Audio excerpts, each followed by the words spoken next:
사도신경으로 우리의 신앙을 고백하며 새벽 예배를 하나님께 올려드리겠습니다.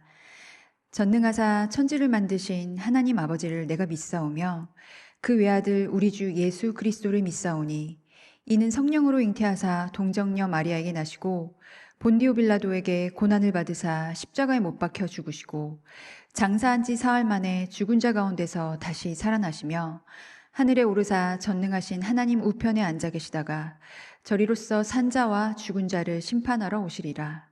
성령을 믿사오며 거룩한 공회와 성도가 서로 교통하는 것과 죄를 사하여 주시는 것과 몸이 다시 사는 것과 영원히 사는 것을 믿사옵나이다. 아멘.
오늘 우리에게 주신 하나님의 말씀은 역대하 32장 24절부터 33절까지의 말씀입니다.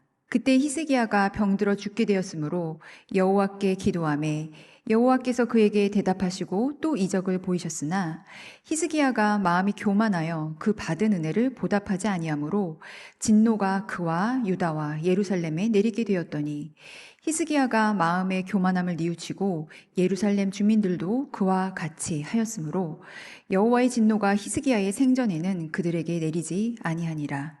히스기야가 부와 영광이 지극한지라 이에 은금과 보석과 향품과 방패와 온갖 보배로운 그릇들을 위하여 창고를 세우며 곡식과 새 포도주와 기름의 산물을 위하여 창고를 세우며 온갖 짐승의 외양간을 세우며 양떼의 우리를 갖추며 양떼와 많은 소떼를 위하여 성읍들을 세웠으니 이는 하나님이 그에게 재산을 심히 많이 주셨음이며 이 히스기야가 또 기온의 윗샘물을 막아 그 아래로부터 다윗성 서쪽으로 곧게 끌어들였으니 히스기야가 그의 모든 일에 형통하였더라. 그러나 바벨론 방백들이 히스기야에게 사신을 보내어 그 땅에서 나타난 이적을 물을 때에 하나님이 히스기야를 떠나시고 그의 심중에 있는 것을 다 알고자 하사 시험하셨더라. 히스기야의 남은 행적과 그의 모든 선한 일은 아모스의 아들 선지자 이사야의 묵시책과 유다와 이스라엘 열왕기에 기록되니라. 히스기야가 그의 조상들과 함께 누움에 온 유다와 예루살렘 주민이 그를 다윗 자손의 묘실 중 높은 곳에 장사하여 그의 죽음에 그에게 경의를 표하였더라. 그의 아들 므낫세가 대신하여 왕이 되니라. 아멘. 기도하겠습니다. 주님, 이 새벽에 주님의 말씀에 귀를 기울입니다. 주님의 말씀을 통해서 우리가 변화하고 성장하기를 원합니다. 주님을 알고 주님의 세상을 이해하며 나의 삶도 깨닫는 시간이 되게 하소서. 우리를 평안으로 이끄소서. 주 예수님의 이름으로 기도합니다. 아멘. 주님의 은혜와 평강이 여러분과 함께 하시기를 기도합니다. 오늘은 교만을 넘어 정체성으로라는 제목으로 함께 하나님의 말씀을 나누겠습니다. 여러분 평안하십니까? 저는 여러분이 하나님 안에서 평안하시기를 바랍니다. 여러분을 사랑하는 마음에서 그렇기도 하지만 또 평안이 하나님의 질서이기 때문이기도 합니다. 고통과 고난은 혼돈과 공허처럼 하나님의 창조 질서에 반하는 것이죠. 그런데 실상 세상은 그렇게 평안하지만은 않습니다. 성서를 살펴보아도 역사 속에서 평안한 날보다 고난의 날이 훨씬 더 많았죠. 그리고 안타깝게도 그 고난의 근원에는 언제나 인간의 죄가 자리하고 있었습니다. 누군가의 죄로 인해 시작된 고난은 결국 인류를 괴롭히는 파도가 되어서 전체로 번져버렸죠. 세상 곳곳에서 일어나고 있는 전쟁과 기근, 그리고 기후위기의 현실을 바라볼 때 인간의 죄가 얼마나 큰 파급력을 가지고 있는지 절실히 느끼게 됩니다. 그러면 죄란 과연 무엇일까요? 성서에서 죄는 교만입니다. 내가 하나님이 되려는 것이죠. 하나님을 떠나서 뭐든 내 마음대로, 내 욕심대로 하려는 것을 바로 죄라고 합니다. 그런데 가만히 성서를 묵상하다 보면 교만은 반드시 고통과 고난을 수반합니다. 물론 모든 고통과 고난이 다 교만에 의한 것은 절대로 아닙니다. 하지만 교만은 반드시 고난을 부릅니다. 그 사실은 오늘 본문에서도 확인할 수 있습니다. 오늘 본문은 남왕국 유다의 13대 왕이었던 히스기야 왕의 불치병에 관한 이야기로부터 시작하죠. 히스기야는 그의 아버지 아하스 왕과는 다른 사람이었습니다. 아하스 왕은 교만했던 사람이죠. 자기 마음대로 바알 신상을 스스로 만들기도 했고 자신의 욕망을 채우기 위해서 아들들을 불에 태워서 자신이 만든 신에게 제물로 바치기도 했습니다. 그의 교만은 결국 살인이라는 폭력을 낳은 것이죠. 이 때문에 야훼 하나님께서는 진노하셨습니다. 하나님은 그의 교만을 멈추시기 위해서 아하스 왕을 적국의 손에 넘기셨습니다. 그리고 왕국은 적국의 침략에 의해서 견딜 수 없는 고통과 고난을 겪게 되죠. 이에 반해서 히스기야 왕은 자신의 아버지의 이러한 전철을 밟고 싶어 하지 않습니다. 교만은 적국의 침략을 야기한다는 것을 그도 알고 있었으니까요. 그래서 히스기야는 남왕국 유다의 종교를 개혁했고 자신은 물론 백성들까지 모두 이방신으로부터 떠나서 야훼 하나님께로 돌아오게 하였습니다. 하나님은 그러한 그의 겸손을 칭찬하셨고 그와 그의 왕국을 보호하셨죠. 사실 히스기야 왕 제6년에 북왕국 이스라엘은 당대의 대제국인 아수르의 공격에 의해서 수도가 함락되고 멸망하게 되었습니다. 이 강력한 제국 아수르는 북왕국만 공격했던 것은 아니었어요. 히스기야가 통치하던 남왕국 유다도 공격했었죠. 하지만 하나님은 남왕국 유다를 아수르의 사네립 왕으로부터 안전하게 지키셨습니다. 히스기야의 겸손이 그의 왕국을 평안으로 이끌었던 것이죠. 그런데 어느 날 히스기야 왕이 갑자기 병들어서 죽을 위기에 처했습니다. 이사야 선지자는 그를 찾아와서 이렇게 말했죠. 죽음을 준비하고 유언을 남기라고 말이에요. 히스기야는 통곡하면서 하나님께 기도했습니다. 이사야 38장 2절에서 3절까지의 기록을 제가 읽겠습니다. 히스기야가 얼굴을 벽으로 향하고 여호와께 기도하여 이르되 여호와여 구하오니 내가 주 앞에서 진실과 전심으로 행하며 주의 목전에서 선하게 행한 것을 기억하옵소서 하고 히스기야가 심히 통곡하니 이러한 그의 기도에 하나님께서 응답하십니다. 하나님께서 히스기야의 생명을 15년이나 연장해 주시죠. 뿐만 아니라 하나님은 아수르의 손에서 그와 그의 왕국을 구원하시겠다는 약속까지 하십니다. 열왕기하 20장 6절 말씀을 제가 읽겠습니다. 내가 내 날에 15년을 더할 것이며 내가 너와 이 성을 아수르 왕의 손에서 구원하고 내가 나를 위하고 또 내 종 다윗을 위함으로 이 성을 보호하리라 하셨다 하라 하셨더라.